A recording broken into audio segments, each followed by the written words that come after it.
Ini dia orang tengah buka footing untuk tiang. Nah, tiang yang saya punya kawan pasang ini. Itu dia.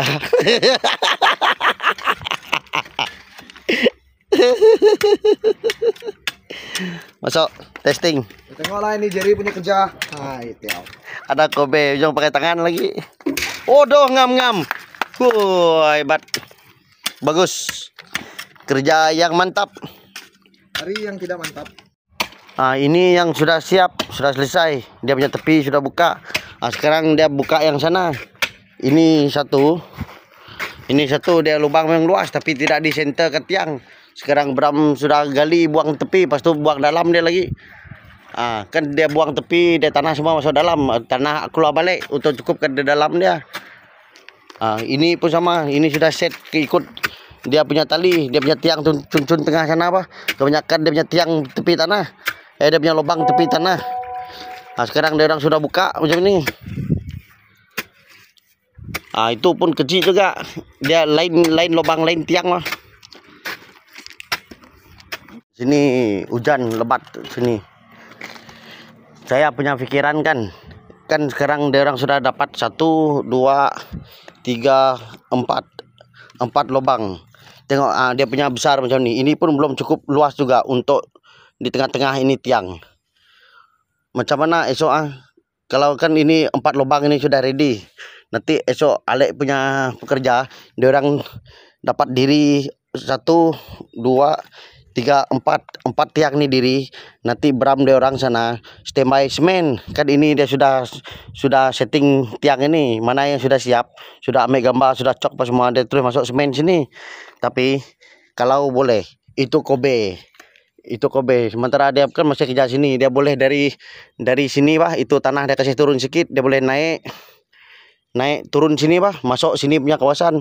Itu Kobe boleh tolong gali ini lubang.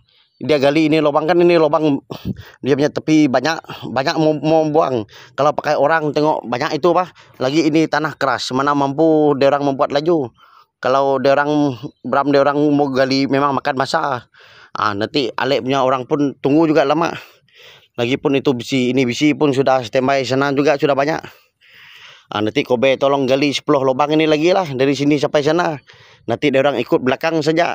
Masuk itu kotak papan, masuk itu tiang. Bram dia orang ikut, dia orang untuk tuang ini tiang yang sudah ada macam tu.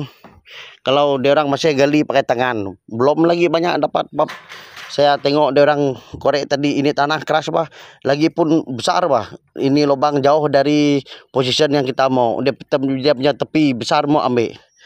Macam tadi original lubang kan sini. Sekarang dia orang korek sana mau sampai 18 inci pergi sana, pergi sini lagi untuk cukupkan ini lubang. Side pun sudah sunyi. Petang-petang sudah hujan. Sini sudah tak ada orang, sudah sunyi sudah. Hanya tinggal dia orang sana saja. Itu yang ikat besi sana. Itu ikat pondok es krim sana. Kita pergi dia orang sana. Itu pun mau balik juga sekejap lagi, tapi masih hujan. Hujan lebat loh sini kawan. Itu pasal you pakai itu kulu-kulu. Siapa panggil kulu-kulu? Tengok, kulu-kulu sudah mali.